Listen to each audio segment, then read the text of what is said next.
করছেন, আমি নিষেধ করি না। জিকিরের প্রথম নম্বর অর্থ কোরআন। কোরআনের কর্মসূচি আপনার জীবনে থাকতে হবে। যেই পীরের দরবারে মুরিদ হবেন, আগে বলবেন পীর সাহেব কোরআন শরীফ দেন। জিকিরের 2 নম্বর অর্থ, জিকির মানে উপদেশ। জিকির মানে কি? আল্লাহ নিজে দলিল দিয়েছেন, ফাযাক্কির বিল কুরআনি মান ইয়াখাফু ওয়াঈদ।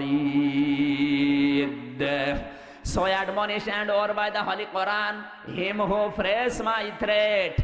সূরা কফ 26 নাম্বার, 19 নাম্বার পৃষ্ঠা, 13 নাম্বার লাইন, শেষ নাম্বার রুকুর 45 নাম্বার আয়াত। এটা কোরআনে কারীমের 50 নাম্বার সূরা। তাফসীরে বাইজাবি, আল্লামা বাইজাবি রাহমাতুল্লাহ আলাইহি লিখেছেন, হে পৃথিবীর মানুষেরা, আল্লাহ পাকের ঘোষণা, ফাযাক্কির বিল কুরআন। হে নবী, আপনি যখন বক্তব্য দেবেন, ওয়াজ করবেন, উপদেশ দেবেন, কোরআন দিয়ে দেবেন। কি দিয়ে? মাইয়া খাফু ওয়াঈদ, ফ্রেস মাই থ্রেট। আল্লাহর ধমকের ভয় যার আছে, কোরআন ও উপদেশে তাদের কাজ হবে। কে বলছেন? জোরে বলেন। আল্লাহর নবীকে যদি আল্লাহ বলতে পারে কোরআন দিয়ে উপদেশ দেবেন, আমি কি রাসূলের চাইতে বড় হুজুর? বাংলাদেশে এখন কোরআনের উপদেশ নেই। এই দেশে আছে শুধু বাবার উপদেশ, মুরব্বির। আমার বাবা এই বলেছে, এই বলেছে। ওরে শয়তান, তোর বাবা বলেছে, আমি করবো কি? সেদিন পাপ নাই, আমার আগে একজন ওয়াজ করছে, আমার ভাইরা, আমার এই পীর সাহেব এত বড় আল্লাহর ওলি, প্রতিদিন 30টা করে পান খায়, প্রতি পানে হাকিমপুরি জর্দা খায়। মুরব্বি যারা আছে ওরা বলছে সুবহানাল্লাহ। এ কি গো? হাকিমপুরি জর্দায় যদি সুবহানাল্লাহ হয়, তে নাউজুবিল্লাহ হবে কোন জর্দায়?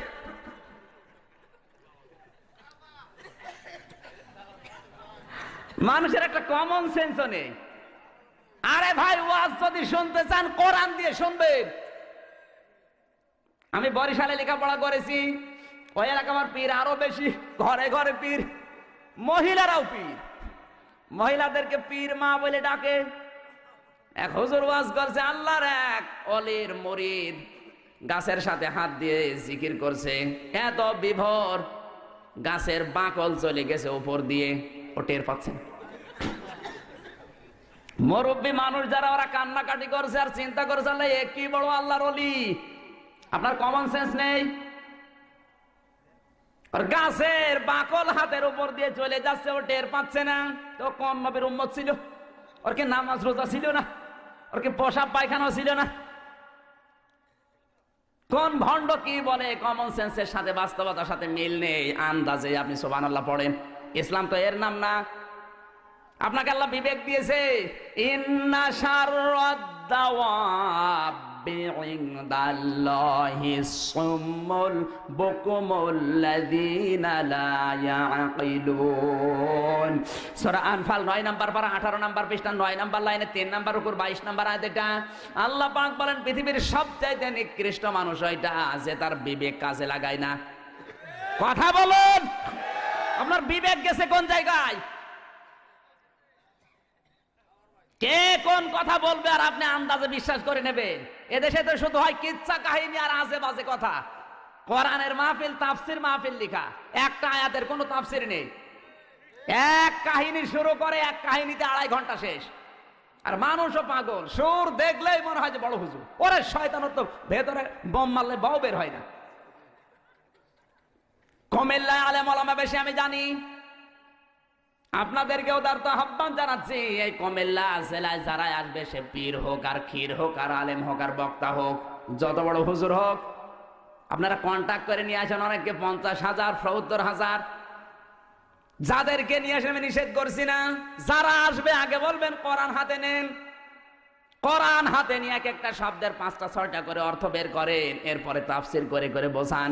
ওই বাবার কিচ্ছা কাহিনী শোনার জন্য রাত জেগে বসে নেই। কথা বলুন, পারবেন না? যারা আসবে আগে বলবেন কোরআন হাতে নেন, 8টা 10টা করে অর্থ বের করেন এক একটা শব্দের, এরপরে তাফসির করে করে আমাদেরকে বোঝান। কারণ 1 ঘন্টা কোরআন বোঝার চেষ্টায় থাকলে 500 রাকাত নামাজের সওয়াব হবে। আর আপনার ওই বাবার কিচ্ছা কাহিনী শুনলে সওয়াব তো দূরের কথা, আরো গুনাহ হবে। সুতরাং যারা আসে পারবেন তো?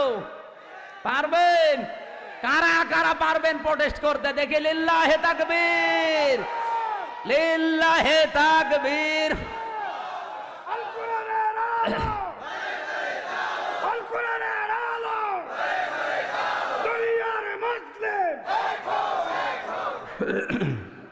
কষ্ট দিয়ে ফেললাম। জিকিরের অর্থ আল্লাহ যখন নিজে বললেন উপদেশ, সুতরাং উপদেশ হবে কি দিয়ে? জোরে বলেন। কোরআনের উপদেশ দিলে যাদের ভেতরে আল্লাহ ধমকের ভয় আছে ওদের কাজ হবে। সোনা যদি আপনি সারা জীবন আগুনের ভেতরে রাখেন কিন্তু গলবে না, লাল টক টক করবে। সোনার উপরে কেউ যদি সোহাগা ছিটিয়ে দেয় পানি হয়ে যাবে। কথা বলেন না কেন? মানুষের কলিজা ঠিক ওই রকম, সারা জীবন যদি বাবার কিচ্ছা কাহিনী বলেন ও কিন্তু নরম হবে না। ওর সামনে যদি কোরআনের আয়াত পড়ে ব্যাখ্যা করে বোঝানো যায়, আমার আল্লাহ বলেন ওর দিল আমি নরম করে দেব। এখন থেকে কুমিল্লা যারা আসবে কোরআন শরীফ ছাড়া কোনো ওয়াজ নেই। জোরে বলেন। কটিশন দিয়ে দলিল দিয়ে কথা শুনতে হবে। ওসব কিচ্ছা কাহিনী তাফসির মাহফিলে ওয়াজ মাহফিলে নিষিদ্ধ করা হলো। কি একমত আছেন না সবাই?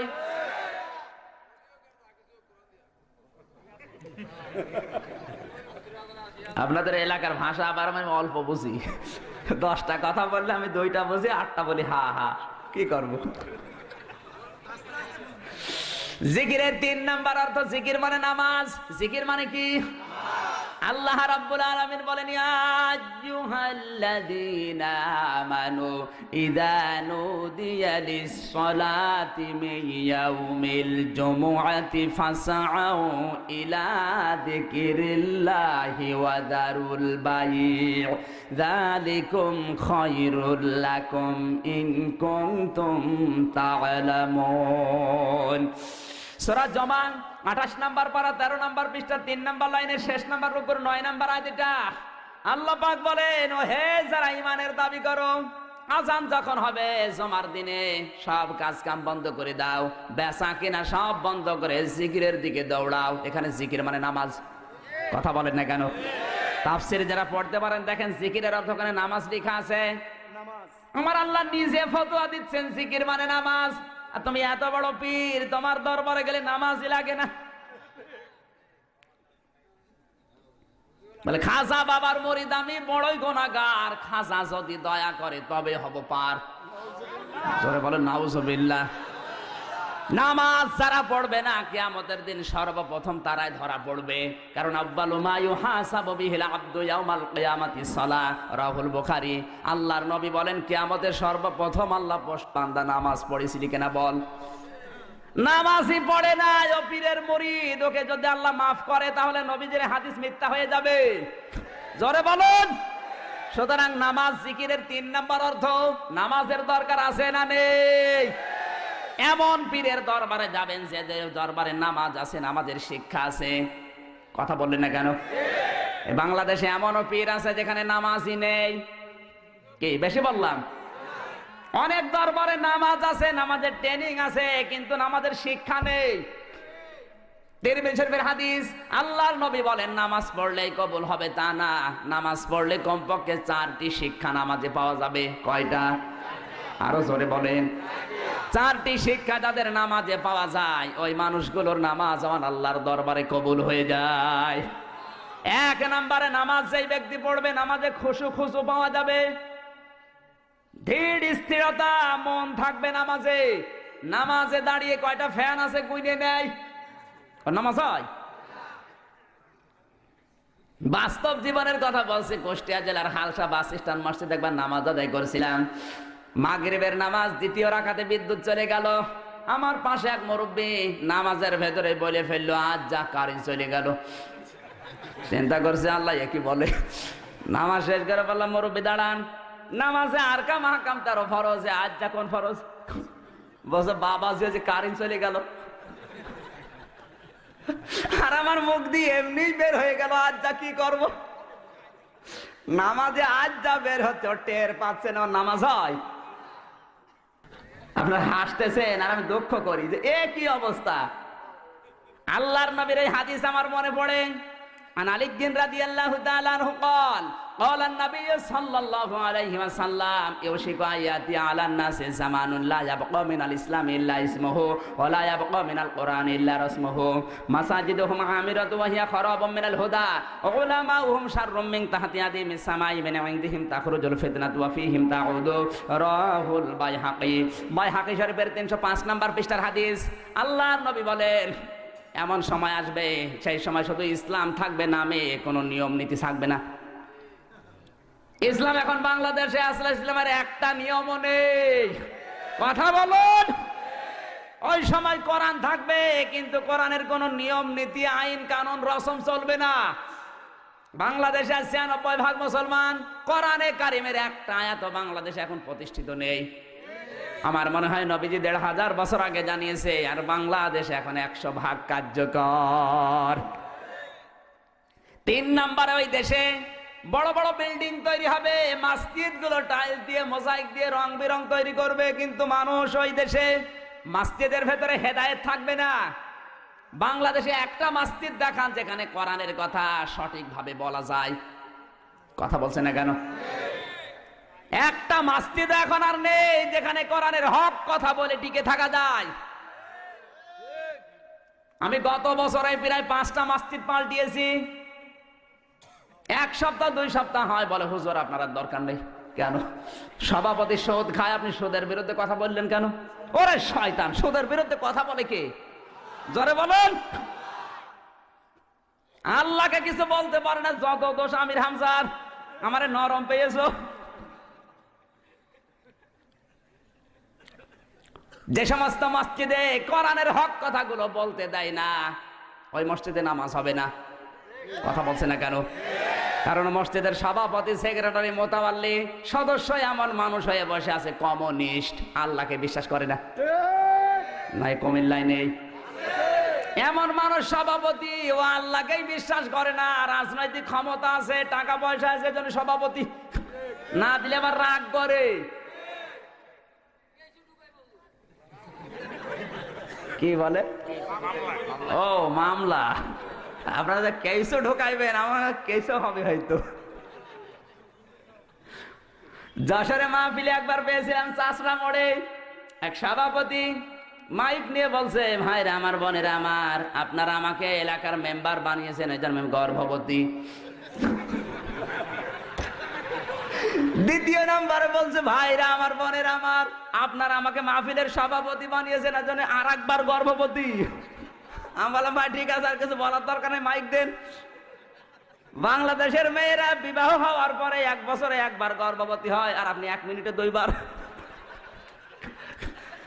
আরো যদি 5-6 মিনিট কথা বলেন তো 10-12 বার গর্ভবতী হয়ে যাবেন। এইরকম আনকালচার মানুষকে সভাপতি বানিয়ে রাখে মসজিদের। কথা বলেন, ওখানে কথা বলা যায়? এই জন্য আল্লাহর নবী দিয়েছেন, মাসাজিদুহুম আমিরাতুম ওয়া হিয়া খারাবুম মিনাল হুদা। মসজিদগুলো বড় বড় তৈরি হবে, বিল্ডিং মোজাইক করা হবে পাথর দিয়ে, টাইলস করা হবে সুন্দর সুন্দর, রং বেরং তৈরি করবে, কিন্তু মানুষ কোরআনের কথা শোনার জন্য মসজিদ পাবে না। তার মানে হেদায়েত থাকবে না। উলামাউহুম শাররুম মিন তাহতি আদিমিস সামা। ওই দেশের আলেমরা হবে ওই দেশের মানুষের কাছে সবচাইতে বড় ঘৃণিত। কথা বলুন। এখন তাকান বাংলাদেশের দিকে, যত দোষ সব আলেমদের। হুজুর যদি একটু জোরে যায় বলে দাওয়াত পেয়েছে, যদি একটু আস্তে যায় বলে কি খাওয়া খেয়েছে, তো করবে কি? যত দোষ সব এখন কিন্তু আলেমদের। আজ এই মিডিয়ার মাধ্যমে, ইলেকট্রিক মিডিয়া, প্রিন্টিং মিডিয়ার মাধ্যমে আলেমদেরকে আজ বাংলাদেশে সবচাইতে বেশি খারাপ করেছে কিছু বাম আর রাম। আলেমরা দেশের মানুষের কাছে এত খারাপ ছিল না, কিছু বাম আর রাম এরা তথ্য সন্ত্রাস করে আলেমদেরকে সবচাইতে বড় ঘৃণিত করে দিয়েছে। আল্লাহর নবী জানিয়েছেন, তিরমিজি শরীফের 328 নম্বর পৃষ্ঠার হাদিস, 528 নম্বর পৃষ্ঠার হাদিস, আল্লাহর নবী বলেন, কোন এলাকায় জনপদে যদি আলেমদের উপর অত্যাচার হয়, জুলুম হয়, নির্যাতন হয়, মহান আল্লাহ ওই দেশে 5টা গজব নাজিল করা অপরিহার্য করে নেয়। কোন বর্ণনা এসেছে 6টা গজব নাজিল হয়। 1 নম্বরে ওই দেশে ঘরে ঘরে ডায়াবেটিস হয়।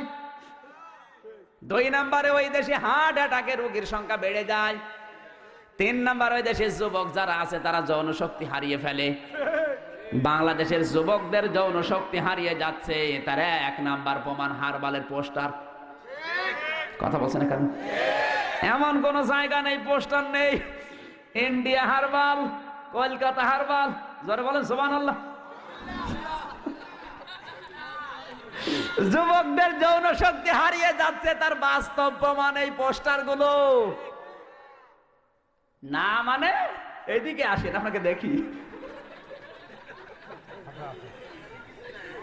4 নম্বরে ওই দেশে ভূমিকম্প হবে, ভূমিধস হবে, মাঝে মাঝে বিল্ডিং গুলো ধসে পড়বে। এই গত 5 বছরের জরিপ বেরিয়েছিল জানুয়ারি মাসে।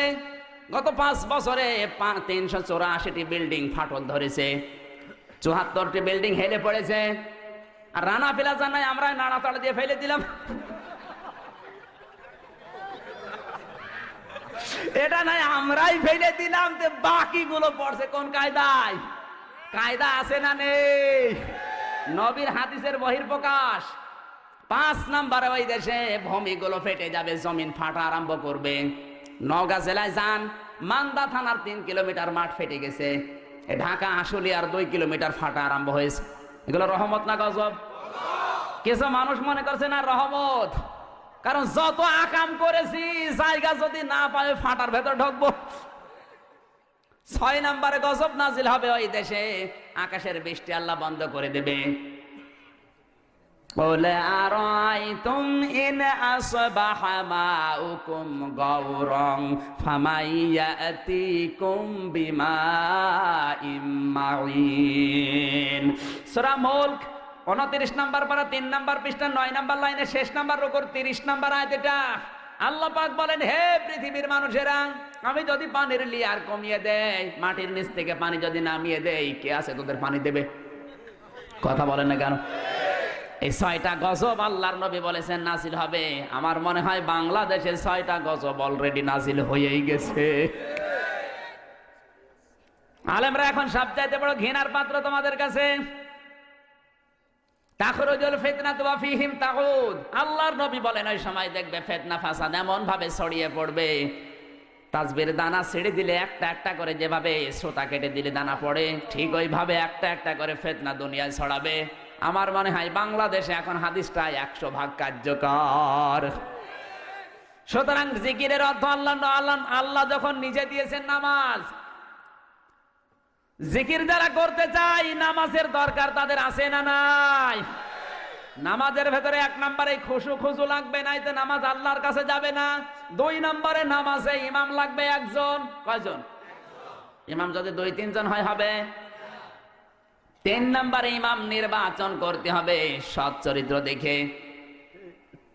আজ আমরা নামাজের এই 3 নম্বর শিক্ষাটা নেই না, এখন মেয়র নির্বাচন চলছে। কথা বলেন না কেন? এই মসজিদের ইমাম নেওয়ার জন্য কুমিল্লার এই দাউদকান্দি, এই মসজিদের ইমাম নেওয়ার জন্য মানুষ কিন্তু মাথা থেকে পা পর্যন্ত দেখে ও সুন্নত মানে কিনা, ওর কর্মজীবন ঠিক আছে কিনা, ও বাস্তবে ওর চরিত্র ঠিক আছে কিনা, ওর বউ পর্দায় থাকে কিনা, সব দেখে দেখে তারপরে ইমাম নেয়। কথা বলেন না কেন? ইমাম সাহেবকে কোনো মানুষ 5 লাখ টাকা ঘুষ দেবে? জোরে বলেন। শুধু নামাজ আদায় করাবে এই জন্য যদি এত কিছু পরীক্ষা করা লাগে, এত চরিত্র দেখা লাগে। যে লোকটা মেয়র হবে, এমপি হবে, মেয়র হওয়ার পরেও কোটি কোটি টাকা নাড়াচাড়া করবে। কথা বলছে না কেন? তাহলে ওর চরিত্র ইমাম সাহেবের চাইতেও 100 গুণ ভালো হওয়া লাগবে। বাংলাদেশে একটা মেয়র দেখান যার চরিত্র ইমাম সাহেবের চাইতে ভালো। কিসের নামাজ পড়েন আপনি? নামাজের 3 নম্বরের শিক্ষা এটা, ইমাম নির্বাচন করতে হবে বেছে বেছে, যাকে তাকে ভোট দিয়ে জাহান্নামে যাওয়ার কাজ করবেন না। 4 নম্বরে যে নামাজের 4 নাম্বার অর্থ হচ্ছে, আল্লাহর নবী বলেন নামাজ যারা পড়বে, ইমাম সাহেব যদি ভুল করে ফেলে ওরা লোকমা দেবে। কি দেবে? জোরে বলেন। ইমাম সাহেব পড়ছে আলহামদুলিল্লাহি রাব্বিল আলামিন মালিকি ইয়াউমিদ্দিন, নামাজ হবে? পেছনে যে কিচ্ছু জানে না ও বলে হুজুর আপনার ভুল হচ্ছে, ও কিন্তু বলে দেবে কিচ্ছু জানে না, তারপরও বলবে ভুল হচ্ছে, একটা আয়াত বাদ গেছে।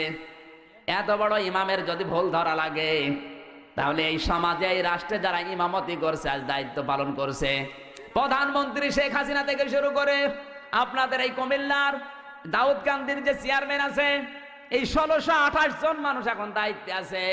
এদের চরিত্র মসজিদের ইমাম সাহেবের চাইতেও ভালো হওয়া লাগবে। আর এরাও যদি কোনো ভুল করে, আল্লাহ রাসূলের বিরুদ্ধে কোনো কথা বলে, অবশ্যই তার লোকমা দিতে হবে। অনেক নামাজ পড়ে রাসূলের বিরুদ্ধে আব্দুল লতিফ সিদ্দিকীর মতো কোলাঙ্গার গালি দিয়েছে, কথা বলা তো দূরের কথা, একটা প্রোটেস্ট করে না। কথা বলুন, কিসের নামাজ পড়ো তুমি?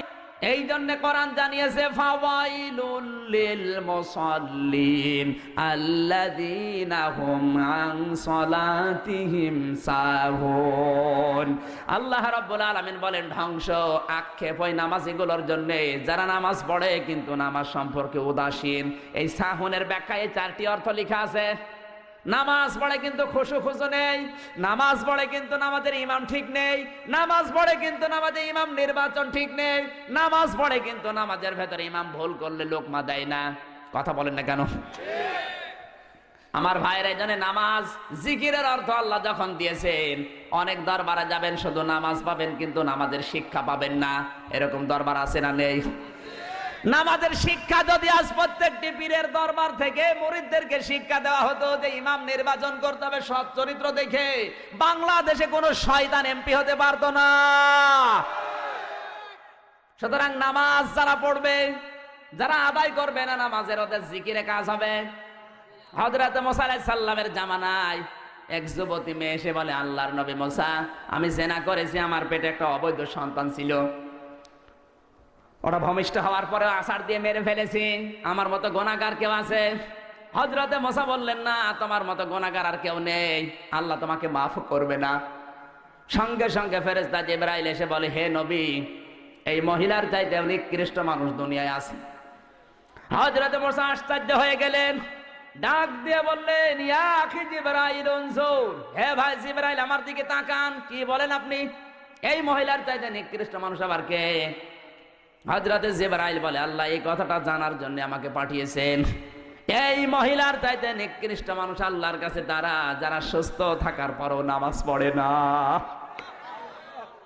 নামাজ না পড়া মানুষ হত্যা করার চাইতেও খারাপ কাজ, নামাজ না পড়া জিনা করার চাইতেও খারাপ কাজ। সুতরাং নামাজ পড়তে রাজি আছেন কারা কারা? দেখে লিল্লাহি তাকবীর। দেখেন তো হাত তোলেনি কে? দেখেন হাত তোলেনি কে? দেখেন দেখেন, হ্যাঁ হাত নামান। মরণের আগে যদি আপনি নামাজ ছাড়েন, এরপরেও খবর আছে, আমি কিয়ামতে মামলা দায়ের করব। তাহলে যে কোনো পীরের দরবারে যাওয়ার আগে কি দেখবেন? 2 নম্বরে কোরআনের উপদেশ দেয় কিনা, 3 নম্বরে ওর দরবারে কি আছে? জোরে বলেন। আপনাকে আমি নিষেধ করি নাই পীরের মুরিদ হতে, আগে দেখবেন যে নামাজ পাওয়া যায় কিনা, নামাজের শিক্ষা আছে কিনা। এ সমস্ত যদি না থাকে, ও হু হু করে লাভ নেই। জিকিরের 4 নম্বর অর্থ, জিকির মানে আল্লাহর আইন, আল্লাহর বিধান। কার আইন? কষ্ট হচ্ছে আপনাদের? আল্লাহ পাক বলেন, আমান আ'রাদা আন যিকরি ফাইন্না লাহু মাঈশাতান দানকা ওয়া নাহশুরুহু ইয়াওমাল কিয়ামাতি আ'মা। সূরা তাহা 16 নম্বর পারা 19 নম্বর পৃষ্ঠা 13 নম্বর লাইনের 124 নম্বর আয়াত। এটা তাফসীর ইবনে কাসির থেকে বলছে, আল্লাহ পাক বলেন, আমান আ'রাদা আন যিকরি ফাইন্না লাহু মাঈশাতান দানকা, যে ব্যক্তি আমার জিকির থেকে, আমার আইন থেকে, আমার নিয়ম নীতি থেকে মুখ ফিরিয়ে নেবে, আমি আল্লাহ তার জীবনকে সংকীর্ণ করে দেব। দঙ্কার ব্যাখ্যায় মুফাসসিরুন ইকরাম লিখেছেন, ও জীবনে অনেক আয় উন্নতি করবে কিন্তু বরকত হবে না। কথা বলেন না কেন? ঘুষ খেয়ে নিয়ে আসবে 5 লাখ টাকা, বাড়িতে এসে দেখবে 10 লাখ টাকার ক্ষতি হয়ে গেছে। দঙ্কা, ওর জীবনে কোনো শান্তি আল্লাহ রাখবে না। এজন্য আল্লাহর আইন যারা মানে না, আল্লাহর বিধান যারা মানে না, ওদের সাংস্কৃতিক জীবন, পারিবারিক জীবন, রাজনৈতিক জীবনে 100 ভাগের 100 ভাগ অশান্তি। সাংস্কৃতিক জীবনে আজ আল্লাহর আইন না থাকার কারণে অনেক মানুষ ফতোয়া দিচ্ছে যে টিভি হারাম, সিনেমা হারাম, পেপার পত্রিকা হারাম, স্যাটেলাইট হারাম। কোরআন শরীফ তো গবেষণা করে না, কোরআনে কারীম ১৫০০ বছর আগে জানিয়েছে, আল্লাহর নবী বিশ্ব নবী যেদিন নবুয়ত পেয়েছিলেন ওই দিনই তিনি স্যাটেলাইট ব্যবহার করেছিলেন। এই প্রযুক্তির ব্যবহার আল্লাহর নবী নিজে আগে করেছেন। বিশ্ব নবী যেদিন নবুয়ত পেয়েছেন পাহাড়ের উপরে উঠে লাল কাপড় ওড়ালেন, ডাক দিয়ে বললেন, কে আসো, জলদি করে আসো। ওই সময়ের প্রযুক্তি ছিল ওইটা, ওই সময় স্যাটেলাইট ছিল ওই লাল কাপড়। কোন মানুষ বিপদে পড়লে লাল কাপড় পাহাড়ে ওড়ালে মানুষ বুঝতো লোকটা বিপদে পড়েছে। মানুষজন সবাই যখন এক হয়েছে, এক জায়গায় জমা হয়েছে, আল্লাহর নবী তখন তাওহীদের দাওয়াত দিলেন। সুবহানাল্লাহ বলতে পারেন নাই? তাহলে প্রযুক্তি সর্বপ্রথম ব্যবহার করেছেন বিশ্ব নবী। কথা বলেন ঠিক কিনা? কোরআনে কারিমে জানিয়েছে, ওয়া'আইদ্দু লাহুম মাস্তাতা'তুম মিন কুওয়াতিন ওয়া মির রিবাতিল খাইলি তুরহিবুনা বিহি আদুওয়াল্লাহি ওয়া আদুওয়াকুম ওয়া আখারিনা মিন দুনিহিম। সূরা আনফাল 10 নম্বর পারা 3 নম্বর পৃষ্ঠা 9 নম্বর লাইনের 60 নম্বর আয়াত। এটা তাফসীরে ফি জিলালিল কোরআন আল্লামা সাইয়্যিদ কুতুব রাহমাতুল্লাহ আলাইহি লিখেছেন, এই পৃথিবীতে কাফের মুশরিকরা যেটা ইসলামের বিরুদ্ধে ব্যবহার করে ওইটা তোমরা উল্টিয়ে ইসলামের পক্ষে কাজে লাগাও। এখানে খয়েল মানে শুধু ঘোড়া না। যারা গ্রামার মধ্যে জিজ্ঞাসা করেন খয়েলের অর্থ 99টা। খয়েল মানে ঘোড়া, খয়েল মানে সিনেমা, খয়েল মানে পত্রিকা, খয়েল মানে স্যাটেলাইট, খয়েল মানে টিভি, খয়েল মানে রেডিও, খয়েল মানে ফেসবুক, খয়েল মানে ইন্টারনেট। আজ এগুলো দিয়ে ইসলামের বিপক্ষে ওরা কাজে লাগাচ্ছে, আর আমরা বলছি লা ইলাহা ইল্লাল্লাহ, কাউকে কিছু বলবো না। ওরে শয়তান! আজ টিভি হারাম, সিনেমা হারাম, স্যাটেলাইট হারাম, পত্রিকা হারাম, হারাম করে করে নিজেও হারাম হয়ে গেছে। এই সুযোগে ইহুদি খ্রিস্টানেরা স্যাটেলাইট গুলো দিয়ে চ্যানেল গুলো সব হাতে নিয়েছে। বাংলাদেশের 36টা চ্যানেল সব এখন বামদের হাতে। কথা বলেন না কেন? ভারত এই দেশে 36টা চ্যানেল দিয়েছে। কতগুলো? এই যে স্টার জলসা, স্টার প্লাস, জি প্লাস, জি বাংলা, জি গোল্ড। সারা দিন ভারত সিরিয়াল গুলো মেনটেন করে, আর এই দেশের মেয়েরা এগুলো বসে বসে নিজের চরিত্রের সাথে মিলায়। এত আকর্ষণ ভারতের এই স্টার জলসার প্রতি মেয়েদের, সারা দিন বসে বসে সিরিয়াল গুলো মিলাই। বসে না, সে বসে না। তুমি আসবে বলে চোখের তারা দুই, জল নূপুর, তোমায় আমায় মিলে কিরণ মালা। মনে করছেন হুজুর কিছু জানে না? হুজুর ভার্সিটির মাল, সব খবর হুজুরের কাছে আছে। সারা দিন বসে বসে সিরিয়াল গুলো, যদি রাতে কেউ দেখতে না পারে ও দিনের বেলা কাঁচা তোলে। স্বামী যখন আসে বলে, তুমি তো জানো না তোমার মেয়ে হয়েছে কিরণ মালার, আমি হয়েছে কটকটি। জয় মা কটকটি জয়, জোরে বলেন সুবহানাল্লাহ। মেয়েদের অভ্যাস আছে এত বেশি এই স্টার জলসা, স্টার বিলাসের প্রতি। কোন স্বামী যদি বলে যে একটু রিমোটটা দাও তো, দেশের অবস্থা ভালো না, কখনকার ফাঁসি হয়ে যাচ্ছে বলা যায় না, একটু দেখি। অনেক বউ আছে বলবে তোমার মাথা খারাপ, এখন শুরু হবে টাপুর টুপুর। কার কার বাড়িতে স্টার জলসা, স্টার প্লাস হয় একটু হাত তোলেন তো, তোলেন। একজন। এই পাকি,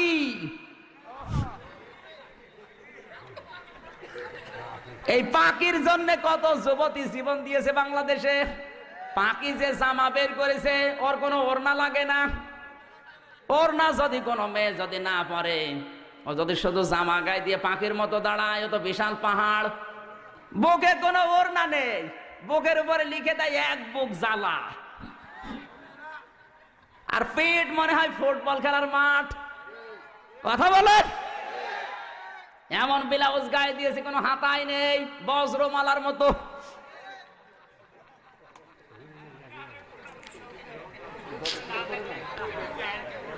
এই সমস্ত ৮-৬০ পোশাক পরা মহিলারা যখন কোন রিকশায় ওঠে, তখনই রিকশা চালক অ্যাক্সিডেন্ট করে। কথা বলেন না কেন? কুষ্টিয়ার বড় বাজারে একবার রিকশায় উঠলাম, আমার নিয়ে রিকশা চালক চালাতে পারে না। 3 দিন পরে দেখি ওই রিকশায় মোটা মোটা 3টা মমতাজ মার্কা মহিলা উঠেছে। বিউটি পার্লার থেকে সেজে সেইভাবে ৮-৬০ পোশাক পরে উঠেছে, কোনো ওড়না নেই কারো। আমার রিক্সা ওভারটেক করে হুড় হুড় করে চলে যাচ্ছে, বলে দাঁড়া, সেদিন আমার নিয়ে টানতে পারছিলে না, আজকে এত জোরে যাও কোন কায়দায়? বলছো হুজুর এইরকম মহিলা আমার রিক্সায় উঠলে আমার গা গরম হয়ে যায়। ওর গা তো গরম হবে, কারণ উঠেছে কি, ও তো টাটকা শয়তান। কথা বলুন। আল্লাহর আইন আপনি যেখানে মানবেন না সেই জায়গায় আল্লাহ আপনাকে দঙ্কা সংকীর্ণ করে দেবে। ওয়াকারনা ফি বুয়ুতিকুন্না ওয়ালা তাবাররাজনা তাবাররুজাল জাহিলিয়াতিল উলা।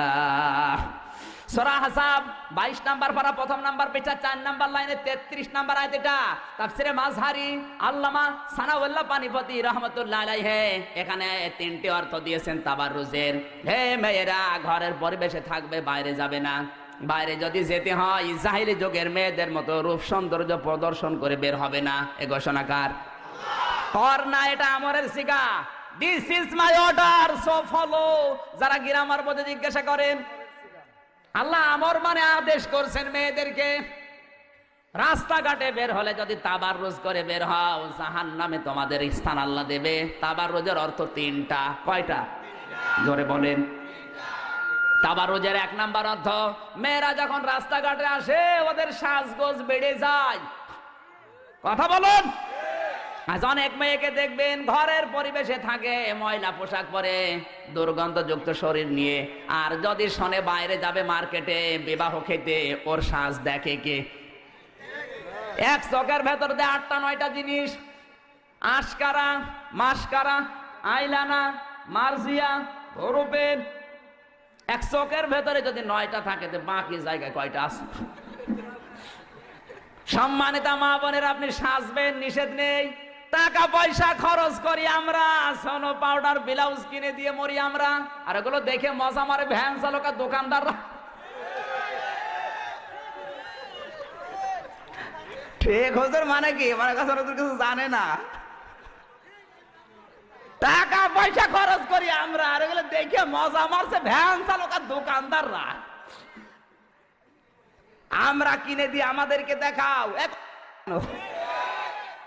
অনেকে আছে নিজের বউ একটু সুন্দর, ও দিশাই পায় না করবে কি, আরো সুন্দর করে সাজিয়ে মানুষকে দেখায়। কুষ্টিয়ার মজমপুর গেটে বাস্তব বলছি, মোটর সাইকেলে করে নিয়ে যাচ্ছে একজন তার বউকে, সালাম দিলাম, উত্তর দেওয়ার পরে বললাম ভাইকে, বলছে তোমার ভাবি।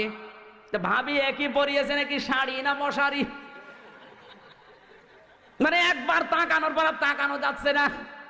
আমার কানের কাছে মুখ নিয়ে বলছে, আমির হামজা কি করব? সারা জীবন তো আমি দেখলাম, আমি আর কত দেখবো? এলাকার মানুষের হক নেই, উনি হক আদায় করে বেড়াচ্ছে। এই হক আদায় করেন কারা কারা? হাত তোলেন, তোলেন। নিজের বউ সুন্দর, মেয়ে সুন্দর, বেটার বউ সুন্দর, বাড়িতে আপনার ছেলেকে দিয়ে দেখান। আপনার বেটার বউ আপনার ছেলে দেখবে, আপনার মেয়ে আপনার জামাই দেখবে। আপনার বউ সৌন্দর্য দিয়েছে আল্লাহ আপনার জন্য, ওগুলো নিজে দেখে মজা মারেন, বাইরের লোক দিয়ে মজা মারার বিষয় না। যে সমস্ত মানুষগুলো নিজের বউ দিয়ে মানুষকে খুশি করায়, এমন এমন পোশাক পরিয়েছে, পেটে কোনো কাপড় নেই। মেয়েদের এই কয়েক ইঞ্চি পেট কিন্তু খুব গুরুত্বপূর্ণ জায়গা। যেই মেয়ের পেট যত খারাপ হবে, যত মানুষ নজর দেবে, ওখানে তত রকমের খারাপ সন্তান আল্লাহ দেবে। কথা বলছে না কেন? সেদিন রংপুর থেকে মাহফিল করে যাচ্ছিলাম কুষ্টিয়ায়, নাটোরের এই চলন বিলের মাঝখানে দুইজন স্বামী স্ত্রী উঠেছে গাড়িতে, আমার সামনের সিটে বসা। একেবারে বাস্তব বলছি, এমন পোশাক পরেছে, tight fit, skin tight pant পরা, দুইজনে শার্ট গায়ে দেওয়া। কোনটা স্বামী কোনটা স্ত্রী বোঝা যাচ্ছে না। হঠাৎ করে স্ত্রী ডাক দিয়ে বলছে, ড্রাইভার সাহেব গাড়ি থামান। গাড়ি থেমে গেল। নাটোরের চলন বিলের ভেতরে মেয়েটা নেমে গেল পোশাক করবে। মেয়েরা কি দাঁড়িয়ে পোশাক করতে পারে? যেই বসতে গেছে পেছনে গেছে ছিড়িয়ে। গাড়ির সবাই হা করে তাকিয়ে আছে, ওর যে স্বামী ও তাকিয়ে আছে। লোকজন বসে, বেটা বিয়াদব, তাড়াতাড়ি যা। ও নিজে করবে কি, নিজের জামা খুলে তাড়াতাড়ি জড়িয়ে ধরেছে। আমার মনে হয় ওই মহিলার পেটে যা আসবে সবই মনে হয় আব্দুল কাদের জেলানি হবে। ওই মহিলার পেটে যা আসবে সব হবে ডিপ জল।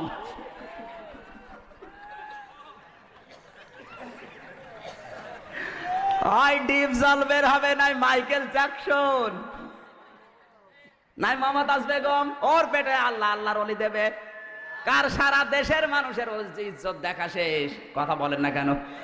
এই জন্য তাবাররুজের 2 নাম্বার অর্থ, মেয়েরা যখন রাস্তাঘাটে আসে এমন পোশাক পরে 8-60 পোশাক। এখন আর 4 পিস পাওয়া যায় না, 3 পিসে এসেছিল, তারপরে 2 পিস, এখন 1 পিস।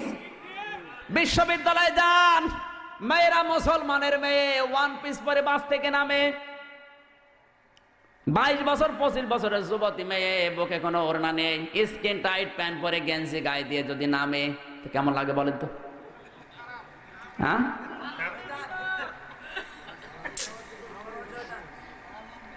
এই সমস্ত মেয়েদেরকে যখন মানুষ দেখে তখন একটু চোখ টিপ দেয়, তখনই দোষ হয় আমার।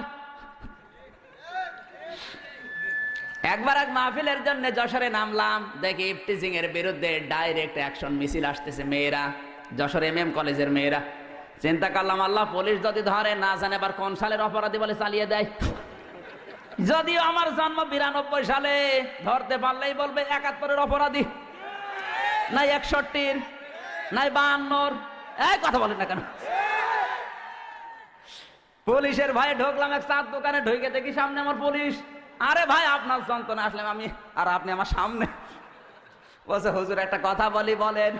এই যে মিছিল আসতেছে, এই মিছিল যেন সহি সালামতি হয়, এই জন্য সরকার আমার দায়িত্ব দিয়েছে, আমি পাহারা দিচ্ছি।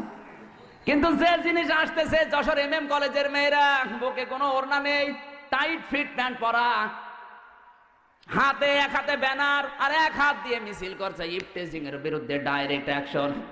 পুলিশ আমারে বলে, হুজুর যে জিনিস দেখছি মনে হচ্ছে ইফটিজিং আমি আগে করি।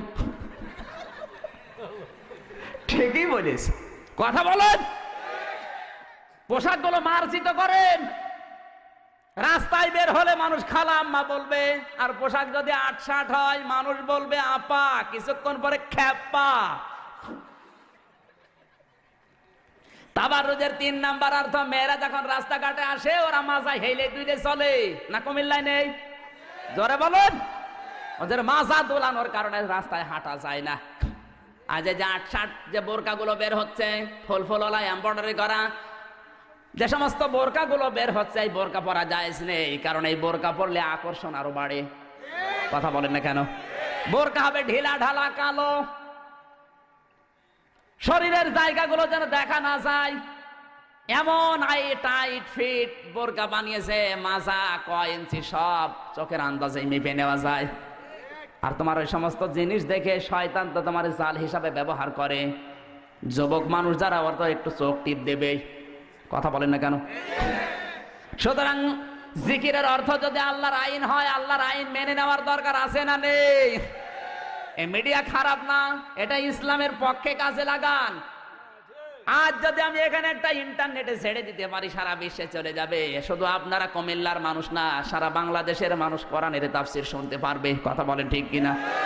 আজ মিডিয়াগুলো বামরা হাতে নিয়ে যত মিথ্যা তথ্য আলেমদের ভেতরে ওরা দিচ্ছে, আলেমদের বিরুদ্ধে যত বিষদগার এই মিডিয়াগুলো করে, আর মানুষ মনে করে এগুলো ঠিকই। এজন্য মিডিয়া হাতে নেওয়ার দরকার আছে না নেই?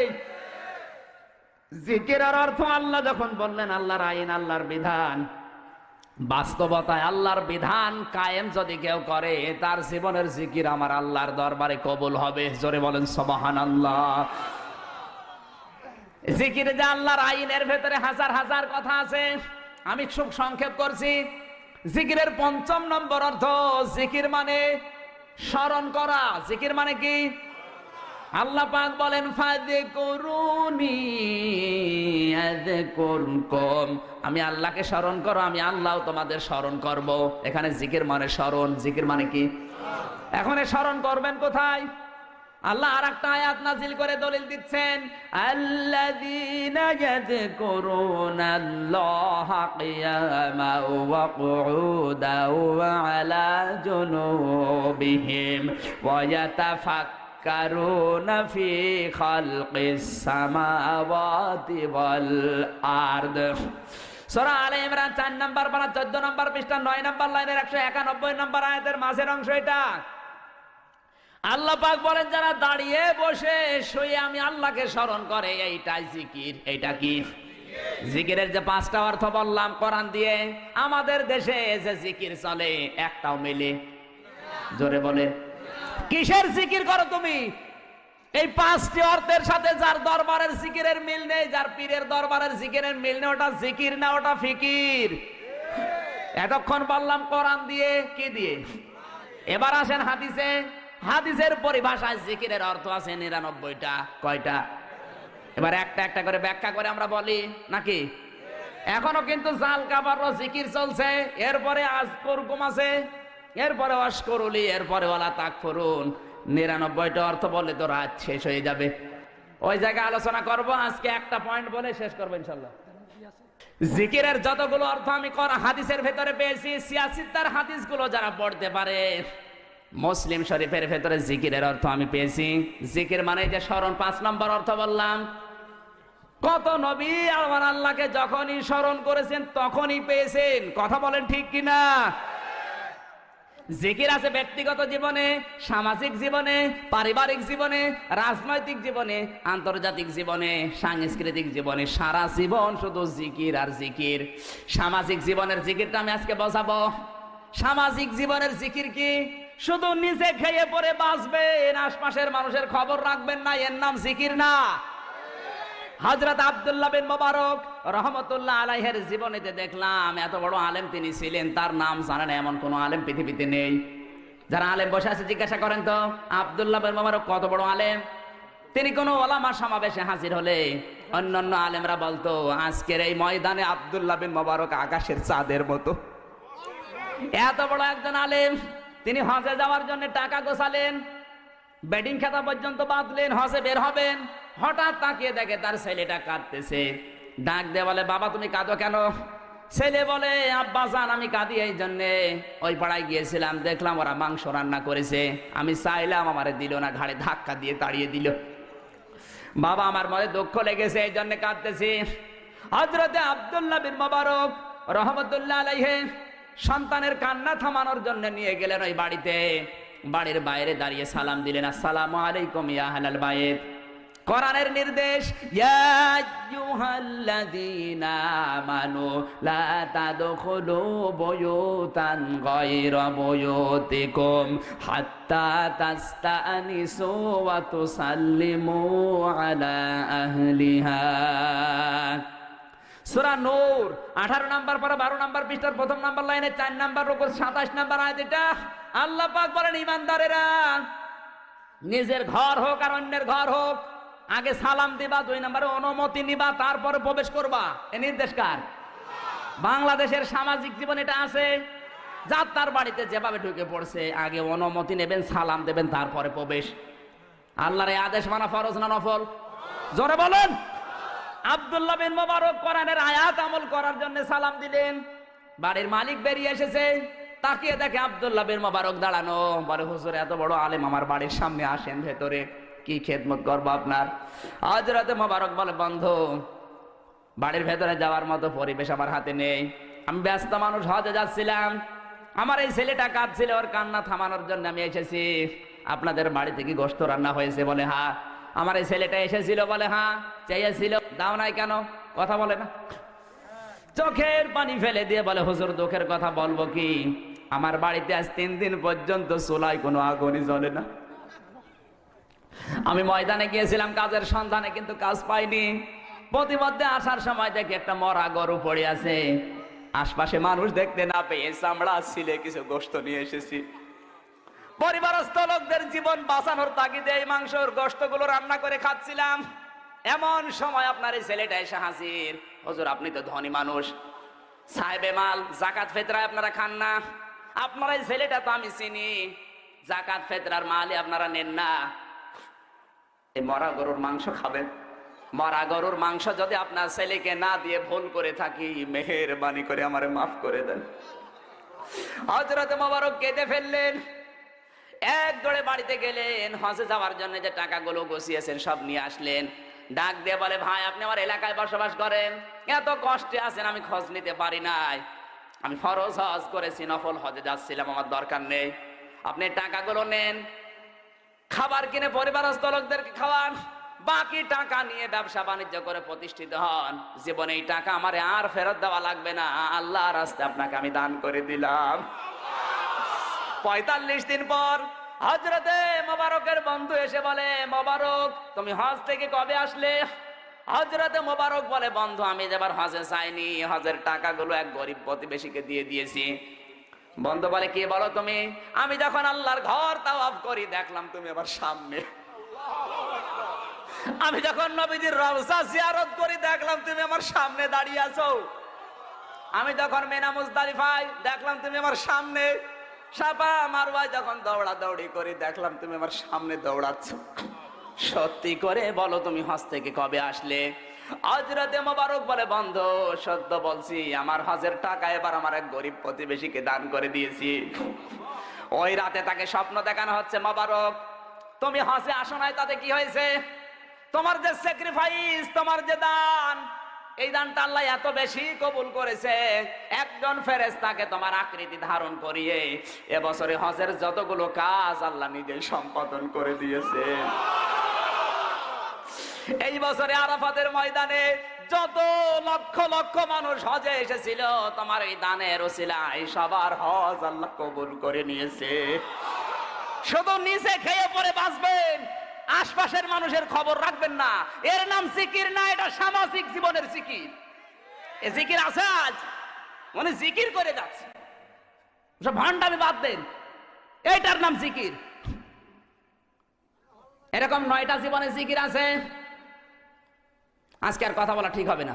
জিকিরের বিস্তারিত আলোচনা আরো এলাকায় কোনোদিন আসলে কথা বলবো ইনশাল্লাহ। সম্মানিত ভাইরা, 16 তারিখে সোমবার দিয়া জুলুমের উপরে আলোচনা করব, দাওয়াত দিয়ে আজকের মতো শেষ করছি।